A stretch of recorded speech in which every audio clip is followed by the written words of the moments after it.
உலகம் முழுவதும் வாழக்கூடிய ஸ்பிரிச்சுவல் ஜோதிடம் டிவி நேயர்கள் அனைவருக்கும் உங்கள் தாம்பரம் ஸ்ரீ வாராகி ஈசனேசன் சுவாமியுடைய நல்லாசிகள், வாழ்த்துக்கள். ஜெய் வாராகி, ஜெய் ஜெய் வாராகி. ஓம் ஆதித்யாய ச சோமாய மங்களாய புதாய சாம் குரு சுக்ரசனீப்யஸ்ச ராகவே கேதவே நமோ நமः. ஆதித்யாதி நவகிரதேவதாபியோ நமः. ஸ்ரீகுருப்பியோ நமः. எல்லாம் வல்ல என் குருநாதரையும் ஆதித்யாதி நவகிரகங்களையும் என்னுடைய குலதெய்வத்தையும் வணங்குகிறேன். செப்டம்பர் மாத ராசி பலன்கள். உலகம் முழுவதும் வாழக்கூடிய என் அன்பு பக்தர்களே, செப்டம்பர் மாத ராசி பலன்கள். சூரிய பகவான் தன்னுடைய சொந்த வீடான சிம்மத்திலே ஆட்சி பலம் பெறுகின்ற அற்புதமான ஒரு மாதம். எப்பொழுதுமே சூரியனை அடிப்படையாக கொண்டது தான் மற்ற எல்லா கோள்களும் கிரகங்களும். அதெல்லாம் வலுவான கிரகம் சனியாக இருக்கலாம், குருவாக இருக்கலாம், ரொம்ப வேகமான கிரகம் செவ்வாயாக இருக்கலாம், பணத்தை வாரி வழங்கக்கூடிய குரு சுக்கிரனாக இருக்கலாம். அப்போது எத்தனை வலுவான கிரகங்கள் இருந்தாலுமே கூட சூரியன் தான் ரொம்ப முக்கியம். அப்பேற்பட்ட சூரிய பகவான் ஆட்சி பலம் சிம்மத்தில் ஆட்சி பலம் பெறுகின்ற ஒரு அற்புதமான மாதமாக இந்த செப்டம்பர் மாதம் திகழ்கிறது. அப்போ இந்த செப்டம்பர் மாதத்தை பொறுத்தவரையில் மேஷம், சிம்மம், அதே போல் கும்பம் மற்றும் விருச்சகம், இந்த ராசிக்கெல்லாம் ஒரு சிறப்பான பலன்கள் இந்த மாதம் அமைகிறது. இதுபோக 12 ராசி என்பர்களுக்கும் உலகம் முழுவதும் வாழக்கூடிய, நீங்கள் என்ன ஊரில் எந்த கண்ட்ரியில் இருந்தாலும் சரிதான், அப்போ உலகம் முழுவதும் வாழக்கூடிய அத்தனை ஜீவராசிகளுக்கும் 12 ராசி என்பர்களுக்கும் இந்த ஆவணி மாதம் பொதுவாக சிறப்பானதாக இருக்கும்.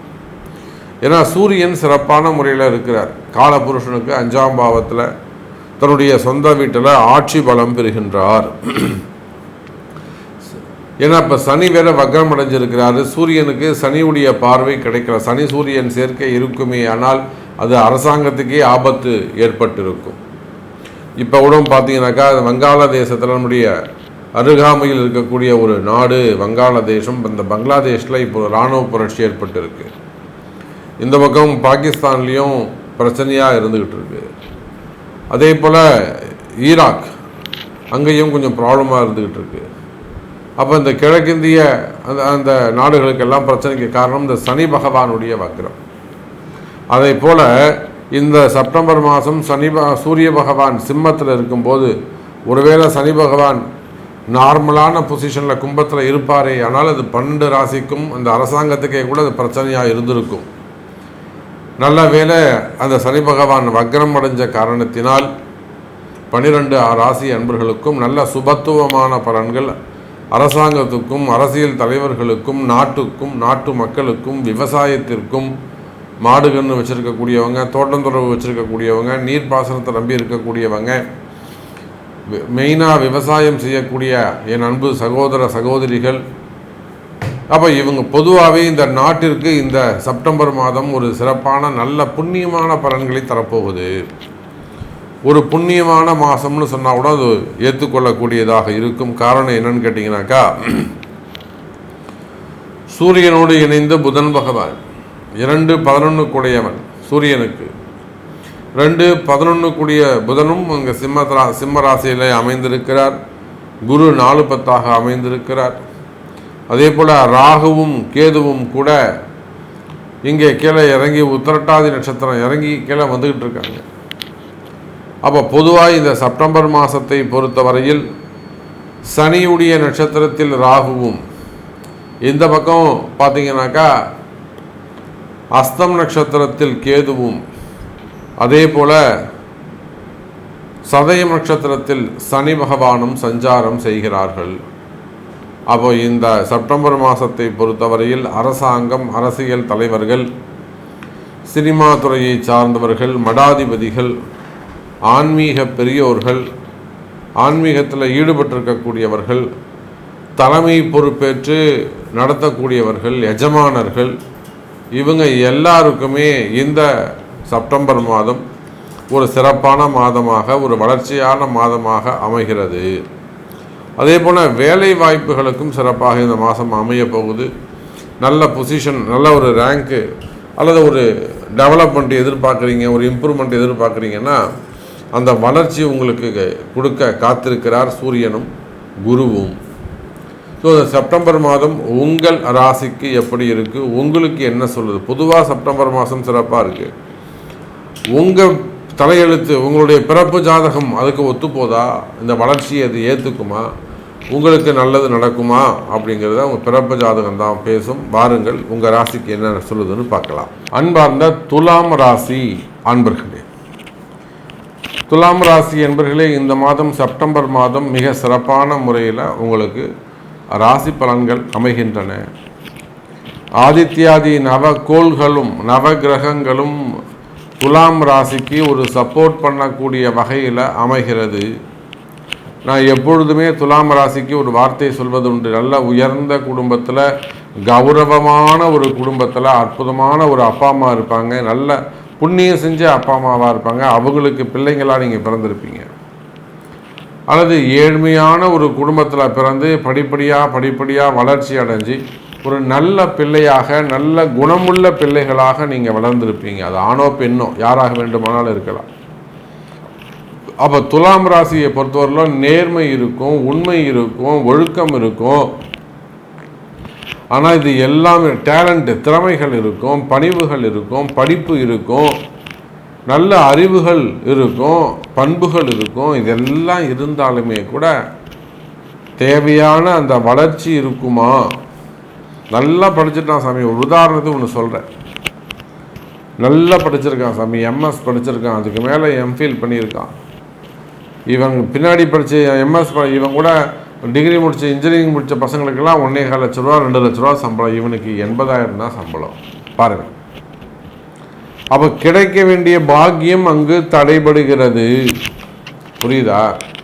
துலாம் ராசி நல்லா டாப் மோஸ்ட் ஒரு 3 டிகிரி முடிச்சிட்டிங்க, நல்லா ரேங்கில் நீங்கள் இருக்கணும். உங்களுக்கு கீழே படித்தவங்க உங்களுக்கு மேலே இருக்கான்.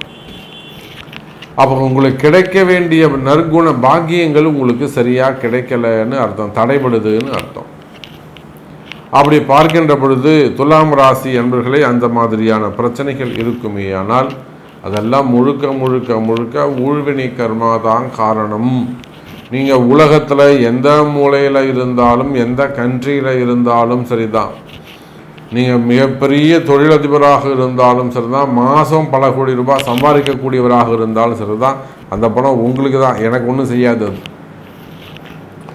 ஆனால் அதை ஒழுங்காக இருந்து நீங்கள் இருந்து அனுபவிக்க முடியுமா? நிம்மதியாக இருந்து அனுபவிக்க முடியுமா? சந்தோஷமாக அதை ஹாப்பியாக நீங்கள் என்ஜாய் பண்ண முடியுமா? அதுக்கு உங்களுக்கு கால நேரம் அனுமதிக்குதா? உங்களுக்கு ஆயுள் ஆரோக்கியம் கரெக்டாக இருக்கா? எதிரிகள் தொந்தரவுகள் இல்லாமல் இருக்கா?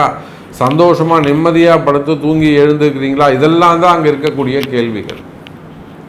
அப்போ பணங்காசு எவ்வளோ வேண்டுமானாலும் இருக்கலாம், அதிகாரங்கள் இருக்கலாம், உங்களை நம்பி பல குடும்பங்கள் இருக்கலாம். ஆனால் நீங்கள் அதெல்லாம் சரியாக செயல்படுத்தக்கூடிய தகுதி இருக்கிறதா? அதுதான் நீங்கள் அங்கே கவனிக்கணும். அப்போ கைக்கு எட்டியது வாய்க்கு எட்டவில்லை என்பதுதான் துலாம் ராசியின் ராசி பலனாக அமைகிறது, ராசியாக இருக்கின்றது. இது எல்லாருக்கும் பொருந்தும். துலாம் ராசியில் படிக்கிற பசங்களுக்கும் இது பொருந்தும். என் பொண்ணு உழுந்து படிக்குது, என் பையன் உழுந்து படிக்கிறான், ஆனால் ஆவரேஜ் மார்க் எட்டு வரான். எல்லா கம்பெனிக்கும் இன்டர்வியூ அட்டன் பண்ணுறான், எல்லாரும் கடைசியில் வெயிட் பண்ண சொல்கிறாங்க. பிஸ்னஸ் சூப்பராக நடக்குது, பேமெண்ட் வரல, பணம் காசு கொடுத்துட்டோம், வட்டி காசு கொடுக்க மாட்டேங்கிறான். இப்படி கைக்கு எட்டியது வாய்க்கு எட்டாத சூழ்நிலையாக இருந்து வருகிறது துலாம் ராசி நேயர்களே. அப்போ இந்த காரிய தடைக்கு என்ன காரணம்? அதுக்கு உங்களுடைய ஊழ்வினை கர்மா தான் காரணமாக உள்ளது. அப்படி பார்க்கின்ற பொழுது இந்த மாதம் செப்டம்பர் மாதம் நிச்சயமாக உங்களுக்கு அற்புதமான முறையில் ஒரு நல்ல நியாயமான ஒரு குரு கிடச்சி அவர் மூலமாக நல்ல பரிகாரங்கள், வழிபாடுகள், பிரார்த்தனைகள் மூலமாக உங்களுடைய தோஷங்கள் நிவர்த்தி ஆவதற்கு, ஏன்னா குருவுடைய அனுகிரகமும் சூரியனுடைய அனுகிரகமும் உள்ளது. குறிப்பாக உங்கள் ராசிக்கு 7, 2க்கும் 7க்கும் உடைய செவ்வாய் பகவான் துலாம் ராசியை பார்க்கிறார். 2, 7 என்பது ஒரு அசுபஸ்தானம், கண்டகஸ்தானம். செவ்வாய் பார்த்துக்கிறாரு.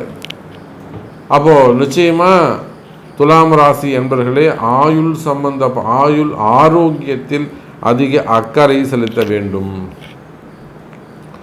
உடல்நிலை ஆரோக்கியத்தில் ரொம்ப எச்சரிக்கையாகவும் கவனமாகவும் நடந்து கொள்ள வேண்டும்.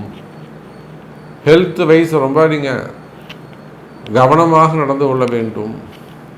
ஒரு ஆப்ரேஷன் ஏதாவது இருக்குது, திடீர்னு இப்படி இருக்குது சாமி உடம்பு, இல்லை இது ராத்திரியானா வருது, அமாவாசையானா வருது, பௌர்ணமியானா வருது, இல்லை ஒரு 6 மாதமாக இப்படி இருக்குது, டாக்டர்கிட்ட போனால் ஒன்றுமே இல்லைங்கிறாங்க, எல்லா செக்கப் எடுத்தாச்சு, எல்லா டெஸ்ட்டும் எடுத்தாச்சு, ஆனால் ப்ராப்ளம் வீட்டுக்கு வந்தால் வலிக்குது, ஆஸ்பத்திரி போய் பார்த்தா ஒன்றுமே இல்லைங்கிறாங்க. இந்த மாதிரியெல்லாம் சொல்லக்கூடிய தடைகளை பற்றிய, கவலைகளை பற்றி, கஷ்டங்களை பற்றி அதிகமாக பேசக்கூடிய துலாம் ராசி நேயர்களே, எத்தனையோ துலாம் ராசி என்பவர்கள் ஜெயில் யோகம் இருக்குது, தேவையில்லாத வம்பு வழக்கில் போய் மாட்டிக்கிறாங்க, ஜெயிலுக்கு போகிறாங்க, சிறை தண்டனை அனுபவிக்கிறாங்க. இன்னும் சொல்லப்போனால் பதவி போட்டிகள், வம்பு வழக்கு, என்கொயரிஸு, ஐடி ரைடு, இந்த மாதிரியெல்லாம் பல விஷயங்களில் சிக்கலில் மாட்டி இருக்கக்கூடிய எனதருமை துலாம் ராசி நேயர்களே, இதெல்லாம் அந்த கஷ்டங்கள் எல்லாம் விலகக்கூடிய காலம். கவலை வேண்டாம், நன்மை நடக்கக்கூடிய மாதமாக இந்த மாதம் அமைகிறது. அதே போலத்தான் வேலை வாய்ப்பு, உத்தியோகம், வேலை வாய்ப்புகளை பொறுத்தவரையில் இந்த மாதம் வேலையை இழந்தவர்களுக்கு மீண்டும் வேலை கிடைக்கும். எனக்கு இப்போ தான் சாமி வேலை போச்சு, 6 மாதம் ஆகுது, 1 மாதம் ஆகுது, 4 நாள் ஆகுது, எனக்கு இப்போ தான் வேலை போச்சு அப்படின்னு சொல்லக்கூடிய துலாம் ராசி அன்பர்களே, வேலை வாய்ப்புகள் அதிகரிக்கும். மீண்டும் வேலையில் சேரக்கூடிய வாய்ப்புகள் ஏற்படுகிறது. அது எந்த வேலையாக இருந்தாலும் பரவாயில்ல, உள்நாட்டு வேலையாக இருந்தாலும் வெளிநாட்டு வேலையாக இருந்தாலும், ப்ரைவேட் ஜாபாக இருக்கலாம், கவர்மெண்ட் ஜாபாக இருக்கலாம், இன்னும் சொல்லப்போனால் சுய தொழில் செய்யக்கூடியவங்களாக இருக்கலாம், வெளிநாட்டுக்கு ட்ரை பண்ணக்கூடியவங்களாக இருக்கலாம். ஸோ துலாம் ராசி என்பவர்களே, சிறு சிறு பரிகாரங்கள் செய்து கொள்வது நன்மையை தரக்கூடியதாக அமைகிறது. அதே போல தான் குடும்ப பிரச்சனைகள், செய்வினை கோளாறுகள், மறைமுகமான பிரச்சனைகள், மறைமுகமான தோஷங்கள், மெயினாக செய்வினை கோளாறுகள் பிரச்சனைகள் இருக்குமே, ஆனால் அவை எல்லாமும் விலகுவதற்கு வாய்ப்புகள் உண்டு. அப்போ முதல்ல வீடு சுத்தமாக இருக்கணும், வீட்டில் தெய்வ சக்தி நிறைந்து இருக்கணும். அப்போ தான் இந்த செய்வினை கோளாறுலேருந்து நீங்கள் விடுபட முடியும். அதற்குரிய வழிபாடுகள் செய்வது சிறப்பு. அதுக்கு அடுத்தபடியாக பார்த்தீங்கன்னாக்கா திருமண யோகங்கள். இந்த திருமண யோகத்தை பொறுத்தவரையில் எனதருமை துலாம் ராசி என்பவர்களே, திருமண யோகங்கள் கைகூடும். ஏன்னா இது ஆவணி மாதம், அதி அற்புதமான முறையில் திருமண யோகங்கள் கைகூடும். திருமணத்திற்கான வாய்ப்புகள் அதிகரிக்கின்றது. முதல் திருமணம், 2வது திருமணம், தடைப்பட்ட திருமணம், தள்ளி போன திருமணம், இன்னும் சொல்லப்போனால் காதல் திருமணங்கள், வயோதிக திருமணங்கள், தாமத திருமணங்கள். என் பொண்ணுக்கு 30 வயசாகுது சாமி, 35 வயசாகுது, இன்னும் கல்யாணம் ஆகலை பொண்ணுக்கு. அப்போ அந்த மாதிரி 30 வயசுக்கு மேலே உங்கள் பொண்ணுக்கு இன்னும் கல்யாணம் ஆகலையா, அற்புதமான மாப்பிள்ளைங்க வருவாங்க, கவலையே படாதீங்க. திருமண தடைகள் விலகும், திருமண யோகங்கள் நடைபெறும். அதே போலத்தான் குழந்தை பாக்கியம். ஒரு ட்ரீட்மெண்ட்டாக இருந்தாலும் சரிதான், நிறைய இப்போ பார்க்குறோம் நம்ம ட்ரீட்மெண்ட்டை ஐவிஎஃப்லாம் பார்க்குறோம். ஃபஸ்ட்டு ஒரு 4 லட்ச ரூபா 5 லட்ச ரூபா கண்ணை முடின்னு செலவு பண்ணுறாங்க நம்பிக்கையாக. 4 லட்ச ரூபாய்க்கு மேலே செலவாது, கடைசியில் சக்ஸஸ் ஆகலை அப்படின்னு ரொம்ப சிம்பிளாக சொல்லிடுறாங்க. ஆனாலுமே கூட அப்புறம் 2வது முறை முயற்சி, 3வது முயற்சி, அப்புறம் 2 லட்சம் 3 லட்சம் பணம் எப்படி விரயமாகுது. அப்படி பார்க்கின்ற பொழுது ட்ரீட்மெண்ட் மூலமாகவோ அல்லது இயற்கையாகவே உங்களுக்கு குழந்தை பாக்கியம் பிறப்பதற்கான வாய்ப்புகள் உண்டு. கவலை வேண்டாம் துலாம் ராசியை சார்ந்த தம்பதி அன்பர்களே. அப்போ குழந்தை பாக்கியம் உண்டு. அதே போலத்தான் கடன் சுமைகள், கடன் பிரச்சனைகள், வம்பு வழக்குகள், செய்வினை கோளாறுகள், இவை எல்லா போன்ற கஷ்டங்களிலிருந்தும் விடுபடுவதற்கு வாய்ப்புகள் உண்டு. நீங்கள் எவ்வளோ பெரிய புத்திசாலியாக இருந்தாலும் சரிதான், ஜாதகம் சொல்கிறது தான் உங்களுக்கு நடக்கும், கிரகம் சொல்கிறது தான் உங்களுக்கு நடக்கும். நீங்கள் எவ்வளோ பெரிய மேதாவியாக இருந்தாலும், உங்களுக்கு எவ்வளோ அதிகாரங்கள் இருந்தாலும், எவ்வளவு பெரிய நீங்கள் திறமசாலியாக இருந்தாலும் கிரகம்தான் ஜெயிக்கும் என்பதை நீங்கள் மனதில் கொள்ள வேண்டும். அப்போ கிரகமோ கால நேரமோ சொல்கிறத கேட்டு நடந்து கொள்வீர்களே ஆனால் வெற்றி நிச்சயம் என்பதை சொல்லிக்கொண்டு மீண்டும் ஒரு அற்புதமான பதிவில் உங்களை சந்திக்கிறேன். நன்றி. நமச்சிவாயம். ஜெய் வராகி. ஜெய் ஜெய் வராகி.